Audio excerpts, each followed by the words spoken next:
All right. Hey, everyone. Welcome to our coverage of the New Japan G1 Climax for 2022. I am joined by Campo.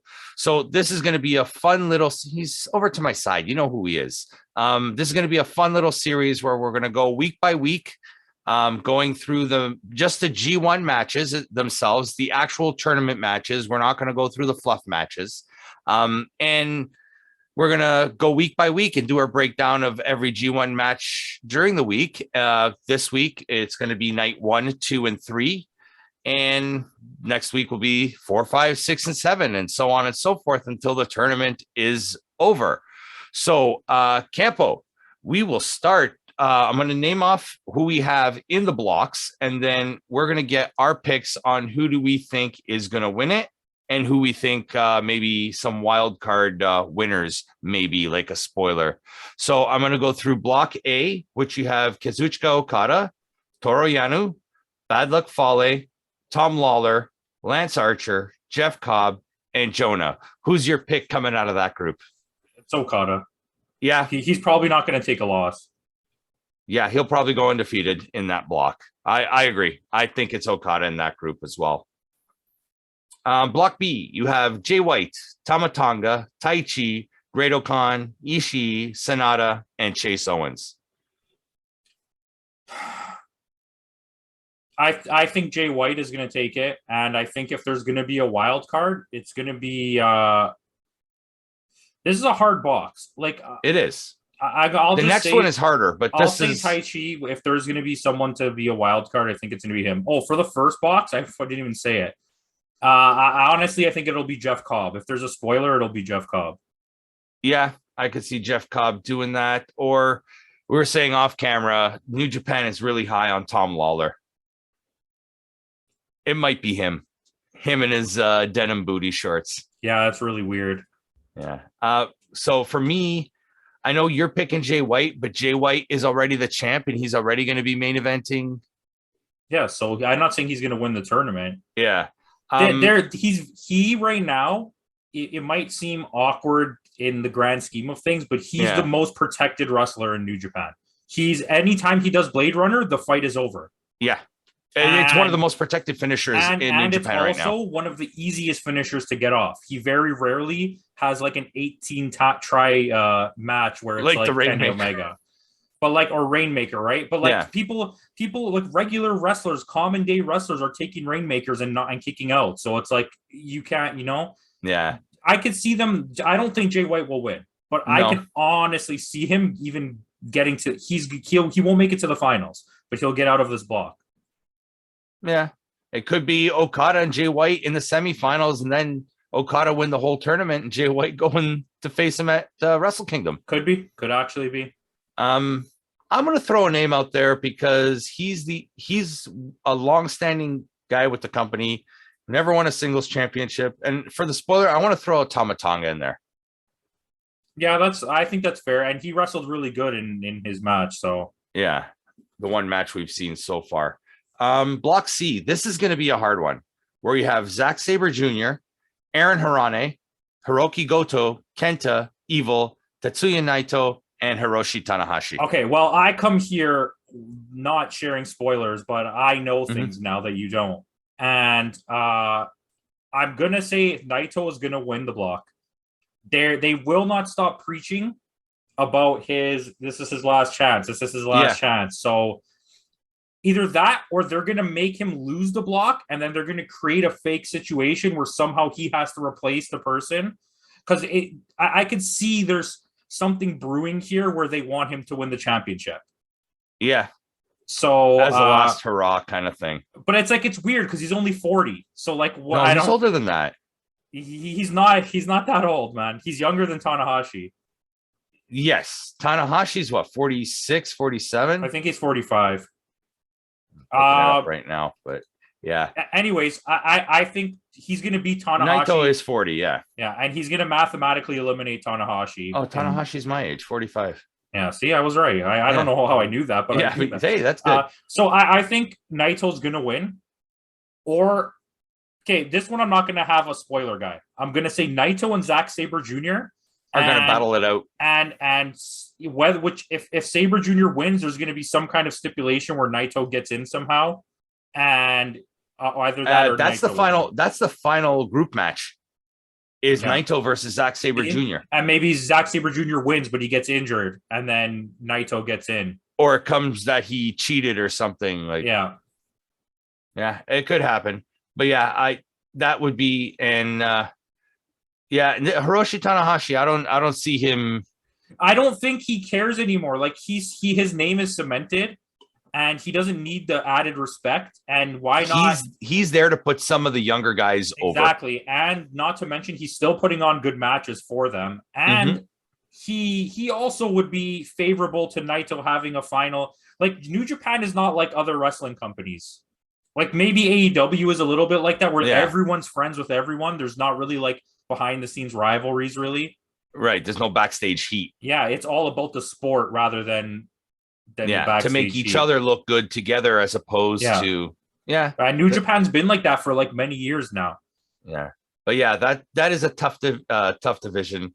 And then you have Block D, where you have Juice Robinson, Will Osprey, Takahashi, Takagi, Yoshihashi, El Fantasmo, and David Finley.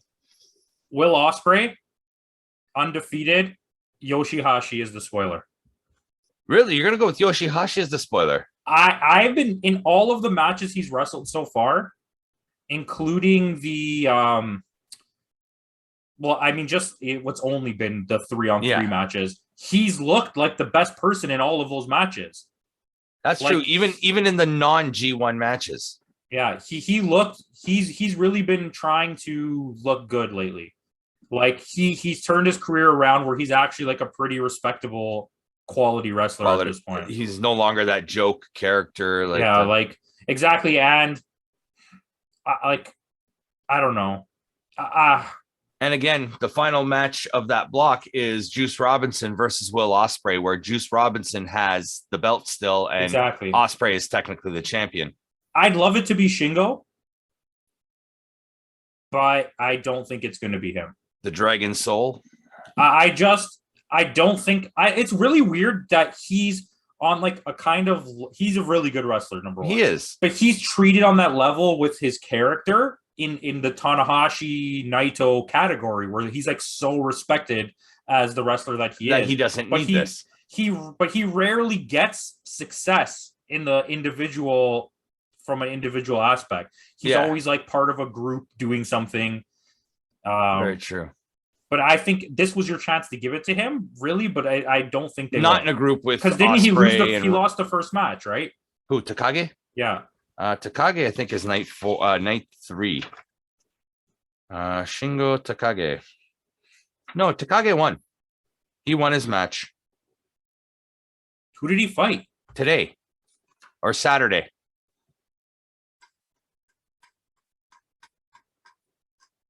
Night 4. Takagi beated Yoshihashi. Night 4 spoilers, guys. But there you go. We'll talk about it on the next episode. But I could. That's why Takagi is one of those guys that they could push, but I don't think they will. Maybe he will. Yeah. Well, my pick, it's Osprey with Juice Robinson being spoiler. Yeah, they're not going to, because Osprey's going to beat the crap out of Juice Robinson when they meet. Yeah, on that. It's going to be a squash match. I don't know. There's a few like weird ones. Like Goto has been really good, and he's won a G1 before. Yeah, he's like having like this second wind in his career, and him and Yoshihashi are really good together. Yeah. I could see him like there's a few people like I don't want to just call out spoiler because I would really like Takagi to win. Let's get into night 1, and the first match of night 1 in the G1 block was our first spoiler of the night, where Aaron Hirane beat Tanahashi. Yes, and by the way, he looked fantastic. Yeah, he did, and that's another guy I think New Japan is really, really high on. Yeah, I honestly had barely seen anything from him at all until this. Like I'd seen him in mixed matches, never like in a Just yeah, singles a match. little bit of here and there on AEW just before the Forbidden Door pay-per-view, but not a lot from him. And he looked impressive. He did.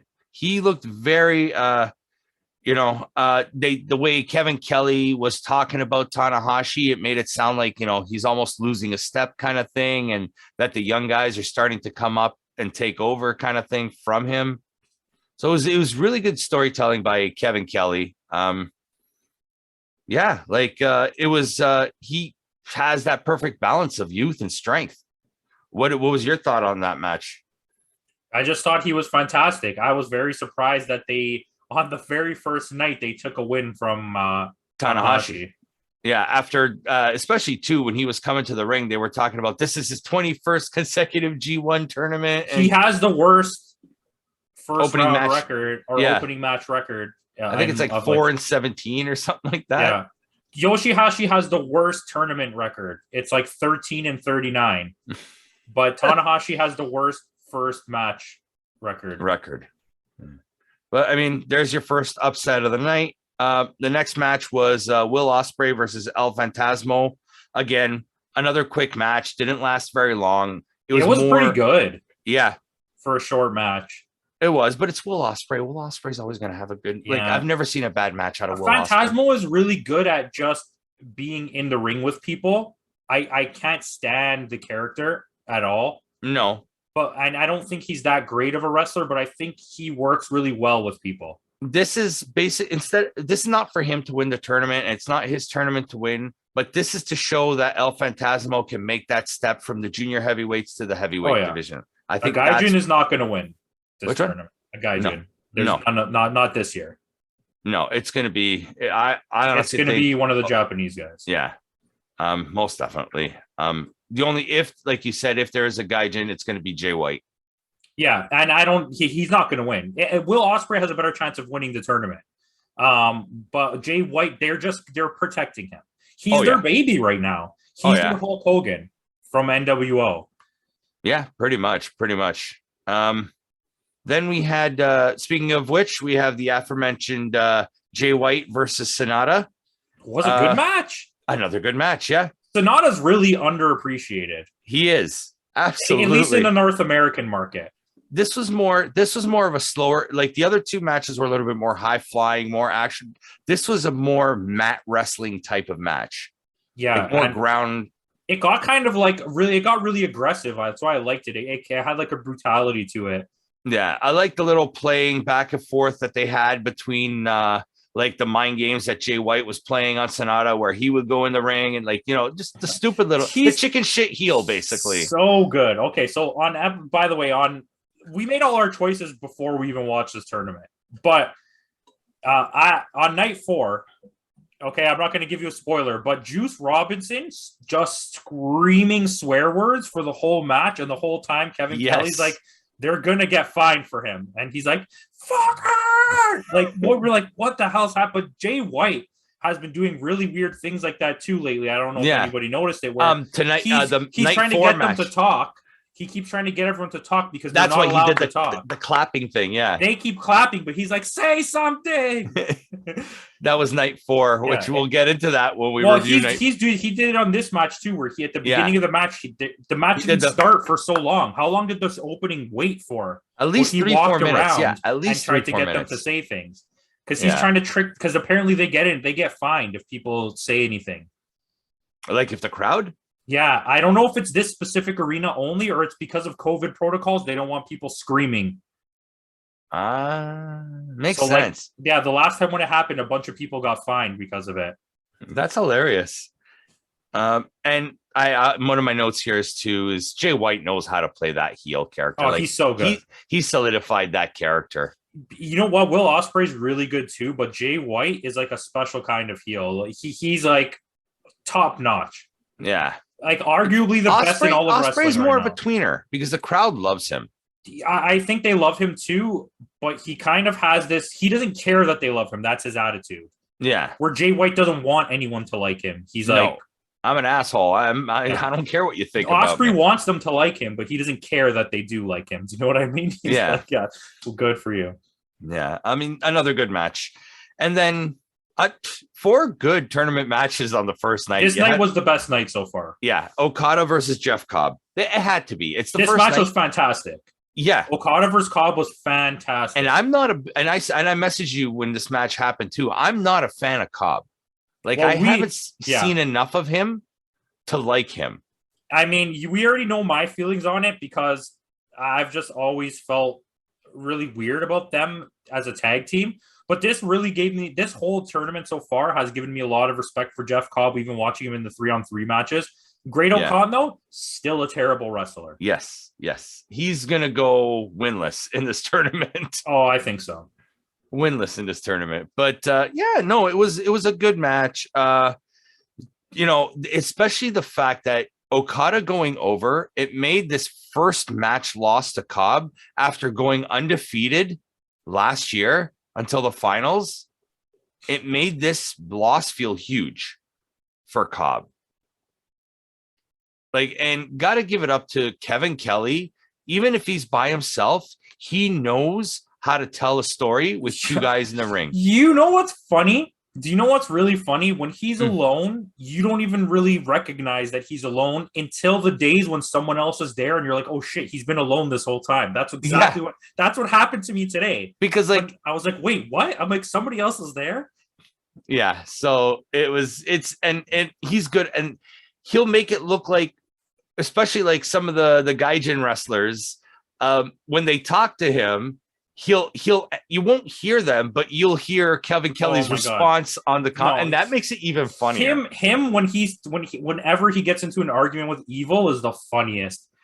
So you're a really bad man. You're evil. He's like, don't come over here and say that to me. Because they do sometimes, like a couple of the Japanese wrestlers that have been around longer will go up to him and like chirp him, like, because they know him, right? Yeah. The newer generation of Evil spent a lot of time in Ring of Honor and Impact, so he knows Kevin Kelly, right? Yeah, it's funny because he's just really good. And I've watched this week. I watched like a lot of wrestling. Obviously, I'm consuming like it hurts my brain. But I think you've watched more wrestling in the last 2 months than you've watched in the last 10 years.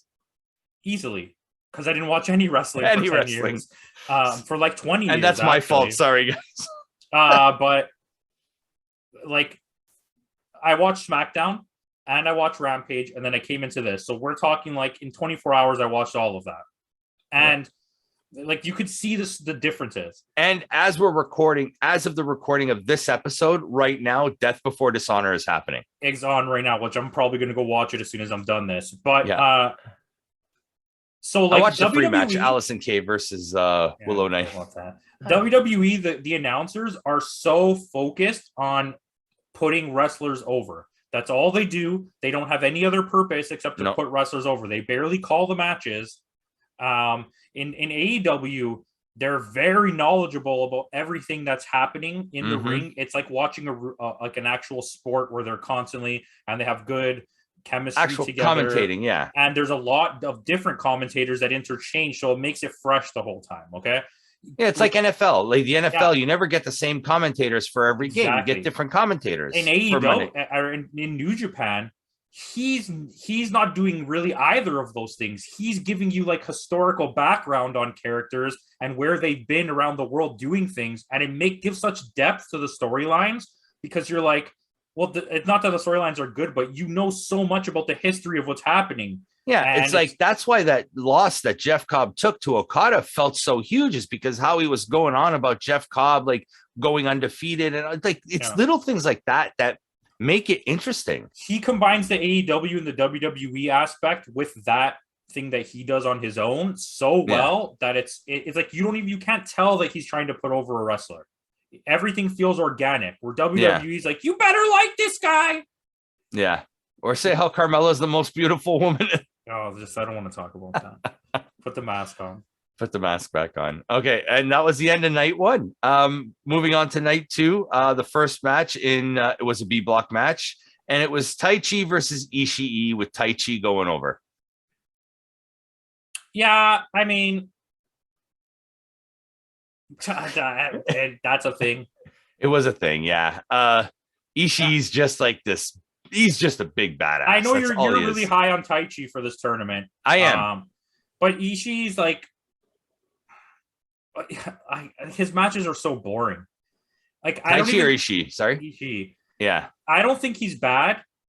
I actually think like there's like a brawler-ness to him, kind of like a John Moxley or whatever. But yeah.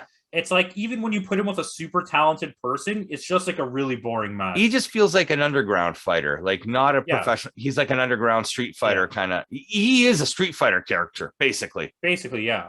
I mean, but then you do have really good Street Fighter characters in New Japan, like Suzuki, who is like you don't care that he's a brawler because everything he's doing is like ridiculous. Like he's just an animal. Yeah, he has a reversal for everything. Like, yeah, I'm surprised he's not in this tournament. He's doing his farewell tour. Yeah, I didn't. It was basically two hosses going at it kind of thing. But it was. It wasn't that good of a match. It wasn't bad, but night 2 was fine in general. Then you had A block match, Toriano versus Jonah.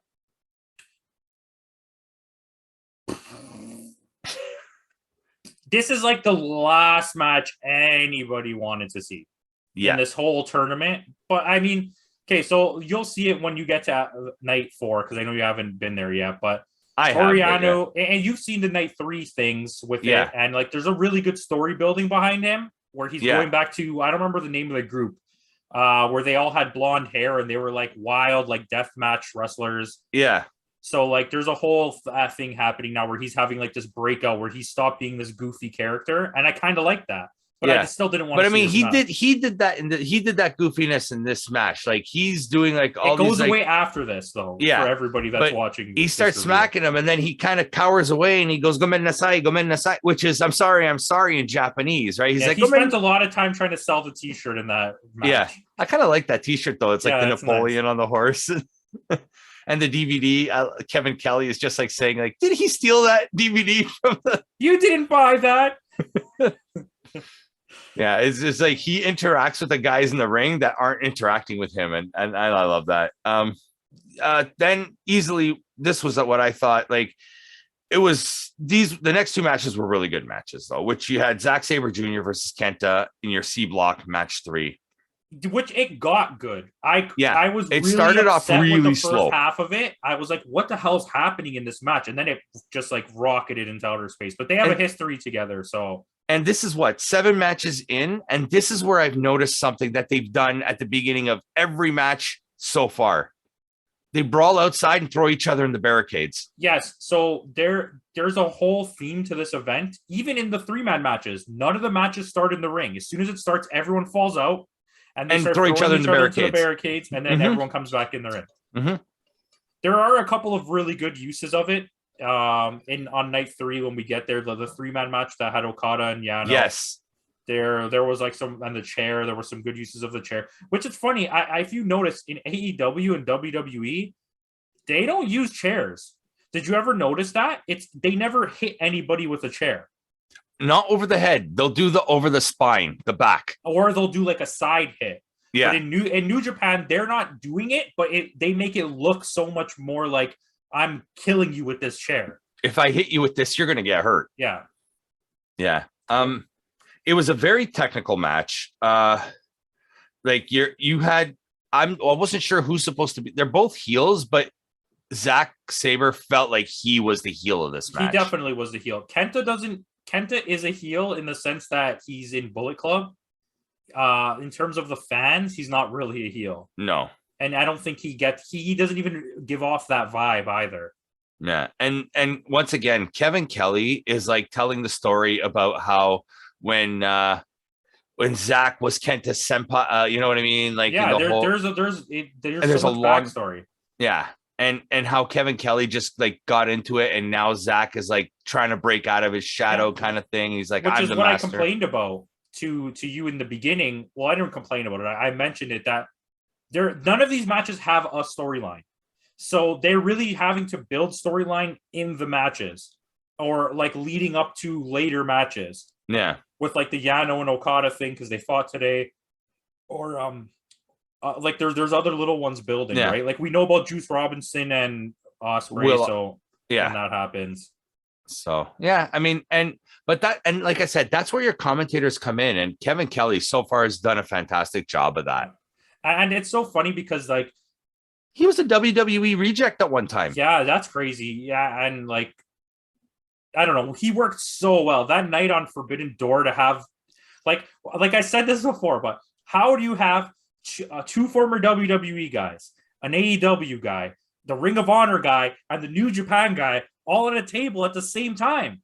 Yeah, that's mental to me, and still working well. And it was the best chemistry I've ever seen. Yeah, and Kevin rarely when you have more than 3 people on the commentary team, it's a disaster. Oh, if you can give me oh my God, what's his name? The main guy from AEW. Excalibur. If you, I don't know how I forgot that. You can be Excalibur, JR, and Kevin Kelly at a table at once anytime, or replace JR with Shivani anytime you want. Like, they're Kevin Kelly and Shivani together is like so good. Yeah, they work really, really well together. And these are 2 people that never worked together. No. Oh, a WCW guy there too. Well, JR is WCW at one point too. By God. Yeah, and then there's a really cool fact that Kevin Kelly pointed out that I never knew about in New Japan. It's that 6-second submission rule. I don't even know what you're talking about. So he was saying something about like so basically after 6 seconds, if the person doesn't black out or submit or anything, you actually have to technically release the hold. You can't keep it for more than 6 seconds. What? But in all the matches we've seen, it's always been more than 6 seconds. Well, from what I understand, I could have been mistaken. And that's why Kevin Kelly was pointing out that Zack Sabre Jr. Was going with preciseness of like right before 6 seconds would hit, he'd transition to another submission. Maybe that's why he wrestles like that. Because I did notice today a few of those holds, what they would do is they would hold it for a bit and then let it go and then put them right back into the hold. Yeah. But I don't know. I didn't notice that. They also always talk about how lenient the referees are in New Japan. Like the announcers talk about it. And we know that Red Shoes will let you literally punch him in the face and not disqualify him. Yeah, like he did in, was it night 3 there? Yeah, but he's the best. Yeah, Red Shoes. You want to go tier list of referees? Red Shoes is Shoes is number 1. Red Shoes Uno.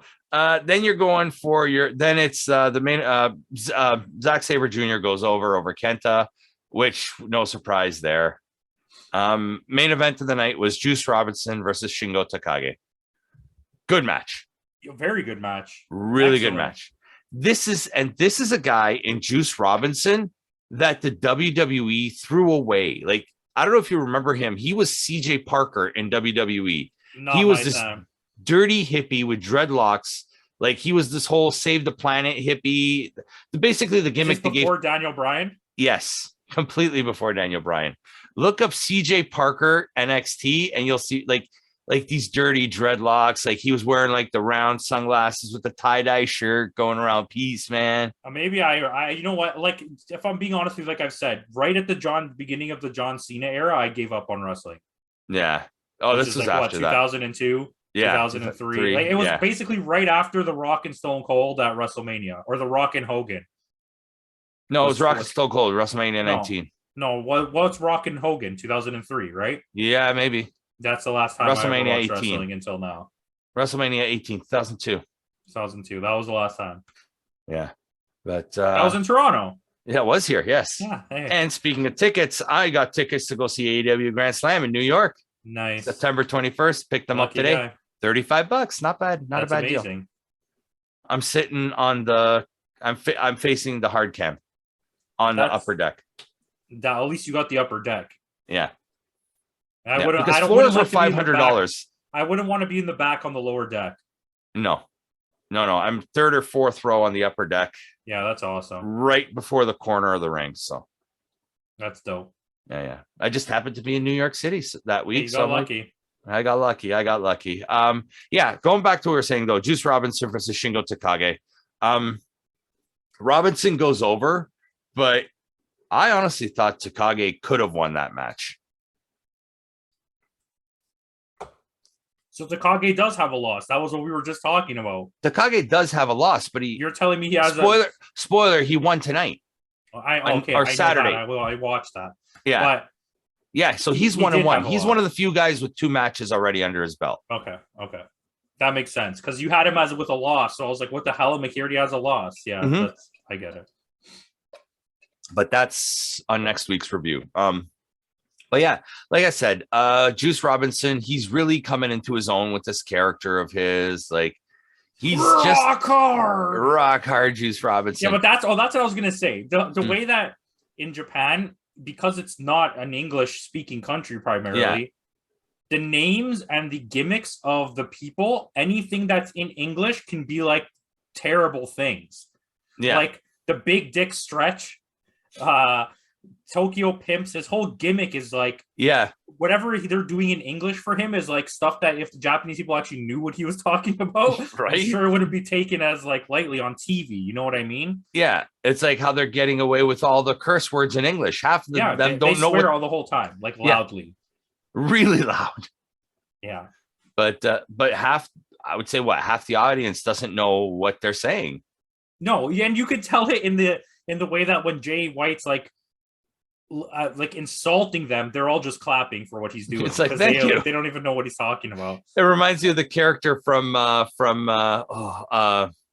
Silicon Valley, Jared. You can insult the guy and he's just like, why, thank you. He's like, thanks.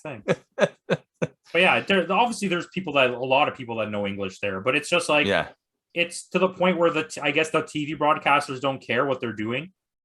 Yeah. It's probably one of the highest rated programs on the channel. So for live stuff, probably, yeah. Yeah. And Juice Robinson goes over to Kage. What were your impressions of night 2? It was a huge step down from night 1. Yeah, it did save itself with 2 good matches at the end. Yes, but the opening matches and the first 2 G1 matches were not good. Like, the G1 matches weren't terrible, but at the point of watching 3 or 4 bad 3-way matches and then getting there, I was like if I don't see Tom Lawler again, it'll be too soon. Tom Lawler's in the first match every night. The first match every night, Tom Lawler. But they're making it because he's like, he's a recent graduate from New Japan Strong, right? So he's making his New Japan debut in this tournament, basically. It's funny how he's making a debut, but there's guys that have been in the AEW, New Japan forever, and this is their first G1. Yeah. Like, come on. Like, what was it? Finley. Finley's been in the company for like 8 years. And Finley's way better than Tom Lawler. Absolutely. Taking elements from his father's gimmick. Night 3 started off with a D-block match with the aforementioned David Finley against Fujiro. Takahashi. Not a bad match. It was okay. I honestly thought I didn't like the interference by Sho at the end. Yeah, and it came out of nowhere kind of too. Didn't he come running out from the back? Yeah. I mean, it was like, I even put okay match. I mean, wasn't Peter there? Which, so, but I mean, not much else. Surprisingly, though, Yujiro goes over Finley. That surprised me too. You don't have much to say on this match. It just was kind of like I didn't care at all. This is just one of those matches where I didn't care. Someone's gonna win, someone's gonna lose, and it doesn't really. Someone's gonna lose, and then the way that he lost was like stupid. Yeah, which is not a New Japan style with the outside interference. Yeah. So, which was and surprisingly, I would call this an upset. I would say yeah, that's fair. Yeah. Next match better than it should have been was a B block match with Tamatanga against Chase Owens. Yeah, it was definitely better than I thought it would. I'm like, this slightly older, fatter version of Chase Owens is not interesting to watch wrestle though anymore. Yeah, I think his gimmick is so tired from when he first came in. It's kind of like, it's just boring to watch now. Like, he's He's like if Shawn Michaels got stuck in the 1996 version of Shawn Michaels forever. Yeah. And he put on 20 pounds. Or sorry, like the Shawn Michaels right before DX, where he was just like a jerk the whole time. Yeah. He's like stuck there. He never evolved from that. Yeah, I could see that. Yeah, I'm not a fan of this But this Tonga was gimmick. great. Sorry? Tonga, yeah. Tonga. He was absolutely fantastic. They were talking about like how basically there was that split with the Bullet Club, and he was and I didn't even know that. That was news to me. I was like, oh crap, because he was like the main part of. But he was an OG member. He was never an era guy, but he was like the lifeblood that held that group together forever. He was like the Scott Hall of very much so. Because, and like Scott Hall never won that major championship. Because you started off, you had the Prince, what's his name? Prince Devon era. And then you immediately went into the AJ Styles era. And then immediately went into the Kenny Omega era. Mm-hmm. And then you ended up in the Jay White era. Mm-hmm. And there was a brief time with Adam Cole. There was the brief period, the split where there was the Cody Rhodes little tiny piece. There was like a bunch of little slices. The elite, basically. There's the main four eras are those. Yeah. But he's been there. He's been the second main guy for that whole time. Well, either him or Fale, but Fale's another one that's been there forever. Yeah, but those two were like the main guys, and he's out now, and that's like a deep story cut. Yeah. And that's why I think maybe this might be Tonga's. He may not win the group, but I can see him having a strong showing in this tournament. Yeah. He has something to prove. Yeah, definitely.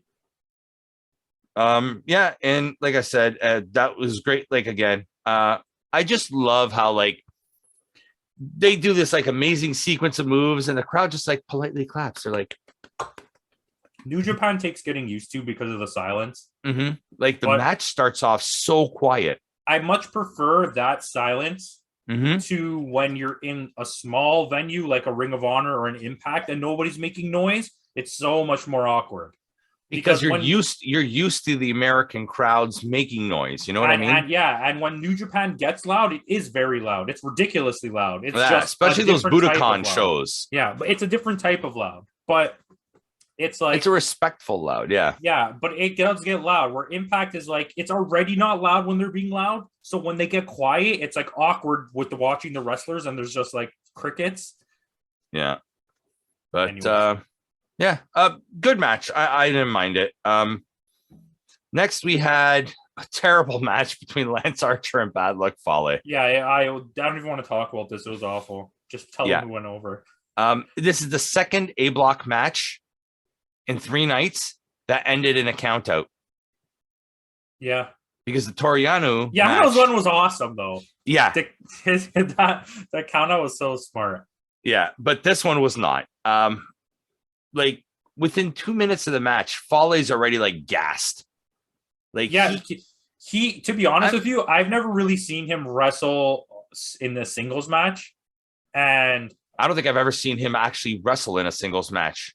Yeah, ever. He looks like he doesn't even have the ability to do wrestling. It's just he seems to be a massive guy who knows how to take a bump, and that's it. He was like, who was that guy in WCW? He was part of Raven's flock. He was just like, no, the guy who used to protect Alex Wright, the Wall. Oh yeah, when he was Berlin. Yeah. Yeah, I don't remember. He was just there as the muscle. He never wrestled, but he was always there as the. He's like, I'm not going to say he's bad because obviously he knows how to do something or he wouldn't be there. But he doesn't seem like a big guy. You know, all there's big guys like Vader and stuff like that. He just seems fat and out of shape. Like he's not just a big guy. He's like an old dad that's like not wrestling anymore. Almost a wrestler is probably in better shape than he. Oh, Almost is definitely in better shape. He's just gigantic. He can't help that. Fale probably has a little bit more talent, but at this point, yeah. Yeah, but this was a terrible match. And then it was another fantastic match in the C block with Hiroki Goto versus Tetsuya Naito. It had such a good mix of like technical wrestling, high flying. This match saved the night. Yeah. Like it had a little bit of match. everything. What a fucking match. I was like, and it didn't start out that great. I was like, oh no. And then it got so good. Yeah. That's the thing about New Japan matches too. They may not start off strong, but they build to something. They always do, and they move very slowly, even when something is happening. And then right before something, you know, a climax is coming because it will be move, and you're like pinning combinations, submission combinations, finisher, near falls, finisher. So you know something's coming. Kevin Kelly was telling such a great story. Again, like I can't get over how good Kevin Kelly has become as a commentator. Saying how Tetsuya Naito has had 6 years of dominance over Hiroki Goto. Goto cannot seem to beat him. And on this night, we have another upset. Hiroki Goto beat Tetsuya Naito. I love his intro song, Goto. Yeah. I don't know why. I just do. Really cool song, yeah. But yeah, and this was a huge upset. Yeah, but it was also a fantastic match. Yeah. And I said, Goto is like he's trying to prove something. That first G1 win wasn't a fluke for him. Yeah, they're kind of separating as a tag team at this point, and they're both trying to like prove that they still can wrestle as singles wrestlers. Yeah. So I don't know if that means that something's going to happen with Chaos. Like, is Chaos going to disband now? Because Yano does not seem happy with Okada. No, not at all. And you could see there's a little bit of tension between Okada and Yano. And I think there's more of a storyline building that we're going to get to later where like Chaos is going to fall apart. I think so. Maybe we might get a full-on heel Okada. I think Yano was the one that's turning heel. Yeah. I think Yano's going to start another like a separate heel faction and like just be pissed off. I'm not the joke you think I am. Yeah, that seems like what's happening. That actually, because he's been in today's match, he was serious AF for the whole match. Yeah, you know, I'm not this gimmick. I used to wrestle death You'll matches. See when you watch it, it was genuinely a good match. Yeah, but going back to the match at hand, like I said, surprising win by Goto. The fact that Goto kicked out of Destino, was huge. Because obviously I want Naito to win. He's my favorite. Yeah. But and like the situation is like speaking to me that this is the time. But when he did that and he kicked out, I'm like, he's not going to win. As soon as I saw it, I was like, he's not going to win. Not the match, at least. No, he could still win the tournament. But he has a good shot. Yeah. It's probably going to be Naito versus Okada in the finals. If Sabre takes a loss, if Sabre Jr. takes a loss at some point, he's going to catch up. Because I don't see anyone else winning in that division. Well, it's Sabre Jr. versus Naito on the last match, and that could come down to who wins the division in that match. I think that's what they're aiming at, I believe. Yeah, because there's already someone in that group that's already 1-1 too. So we talked about this actually already. Yeah, but and that's the end of night 3. It started off like the first night started off strong. The second night started off a little weaker, but saved itself. And same thing with the third night; it saved itself. This is the thing. The first night was like almost a perfect storm of wrestling. Mm-hmm. It was pay-per-view worthy. The second night was really mediocre until the end. The third night sucked until the last match. Yeah, the like I said, the Tamatanga Chase Owens match was half decent. The thing about it wasn't good enough to save where the night had already gone. Do you know what I mean? Until the final match. Once you got to the final match, you were like, okay, it was totally worth sitting here this whole time to get 3.5 hours. Yeah, like the Tonga match was like, yeah, you gave me a good match after you made me watch like 3 hours of terrible matches. The tag team matches, like the 3-team whatever it was, they were awful. Every single one of them was awful, except the storyline between Okada. That was which one? You're talking about night 2, right? No, night 3. Night 3. Yeah, you had TMDK, Jonah and Tito against Tom Lawler and Royce Isaacs. Horrible. Osprey, Great Khan, Jeff Cobb, and Harane against Evil, Fantasmo Show, and my boy Dick to Go. And that was just a weird match of everyone running around outside the ring. Yeah. Chaos of Okada and Yoshihashi against Toriano and Oiwa. Which aren't they all Chaos? Yes. It's like, but this is where the feud built, and I like that aspect. Yeah. And then Jay White, Juice Robinson, and Kenta, which was Bullet Club again against Tanahashi, Ishii, and Fujita. And everyone in that match looked mentally checked out because they know Yeah. they're all going to wrestle soon, so they didn't even care. They were all going to, yeah. LIJ, Takagi, Sonata, and Bushi against Suzuki Gun of Taichi, Zack Sabre Jr., and Takamichi Noku. That match was okay. I love me some Taka. I love me some Taka.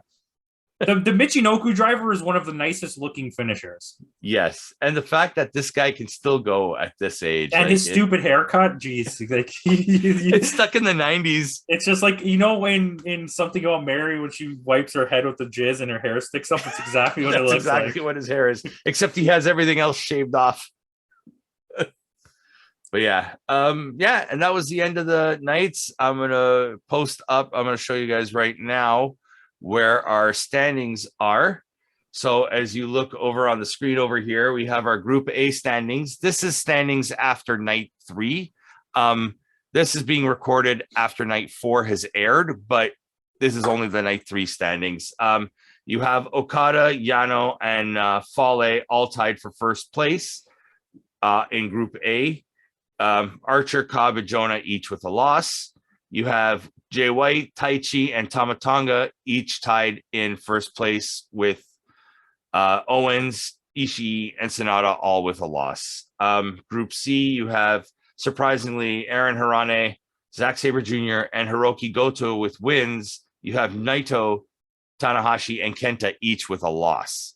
Which is shocking. It's weird. The 3 people with losses are like, what the fuck? Yeah. And then the Group D, it's Osprey, Robinson, and Takahashi. Another guy you wouldn't expect to be leading in points, but he's there. But he has Peter. Yes. And Peter. That's an odd name, isn't it? Right, but she's hot. So, like... No one that comes out with the other with Taichi's better looking, I think. You think so? I don't know. I think so. But she's okay. She looks old now. Yeah. Look what we're talking about. Peter's too tanned. Yeah, but it's like funny hot. It's like hot in a funny way. Okay, anyways. The Asian Ariana Grande, right? Yeah, exactly. And then Finley, Takagi, and Fantasmo with losses. This one I'm a little surprised at, but But yeah, other than that, any final comments before we end this? No. Okay, then. On that note, guys, thanks again for joining us. Join us tomorrow on our Tuesday night, because this is going to air this on Monday.